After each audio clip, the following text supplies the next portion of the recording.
Hi, welcome to this video where I will show you how you can test and fix Shopify store speed. So let's get started. First of all, log in into your Shopify store and then open your Shopify dashboard. After that, go to your Shopify app store.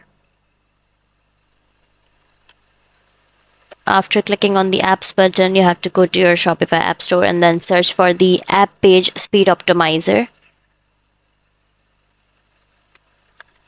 Now, after that, install the app in the Shopify and then dashboard of the app will open. So turn on the speed optimizer.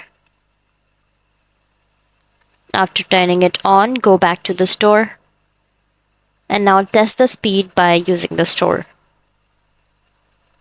So that's how you will test and fix Shopify store speed. That's all for this video.